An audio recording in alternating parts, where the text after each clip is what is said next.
Anybody, Kwame. I special I play music. I impart a blink, but I want seller, man. You know, you ever tell me put it up much time, man. Bless, for the body, though. Yo, my style, on the snipe of this for me, there. Please, me, I beg you not snipe. Beg you not snipe them, my style, please. Empress, beef on the last piece.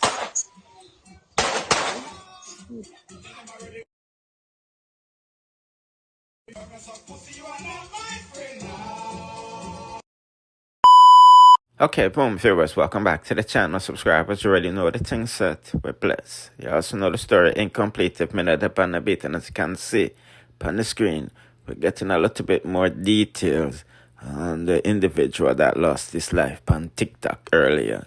You know, Jabari, you see me say, we come to find out, say, it's none other than Jamaica's son. Yeah.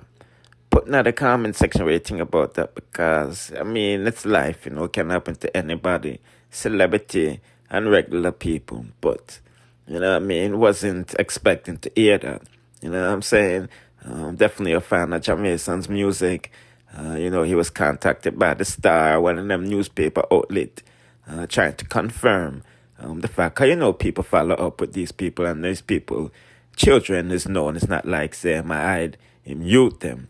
You know what I mean? So, you know, just for clarification, you know, the journalists, them just want, you know, get verification from the source, which she didn't admit said was his son, but him really couldn't comment on the situation. As you can imagine, you know, he's still processing it with his family. You see what I say? If you go up on him page, you know, a lot of people in life has dropped out recently. Yeah, so, you know, about to see our next one. So definitely the, you know, the Rasta community, reggae community, you know, the music communities and, you know, sambas right now, you see me. But me just giving them quick update, he, you know, verified it to, you know, the news them that it is indeed his son. And things putting in the comment section what you think about that, because the street must say, you know, the youth get deported a couple years ago, and you know the people them do them thing on TikTok. But you know, said this is like the fourth high profile, you know, killings that went down on these apps. So the man them really offer, you know, really watch what them do when them depend them thing, you see me? Especially if you have enemies out here. But just to give you a quick update, you see me not go long with this no longer, my peeps. Bless.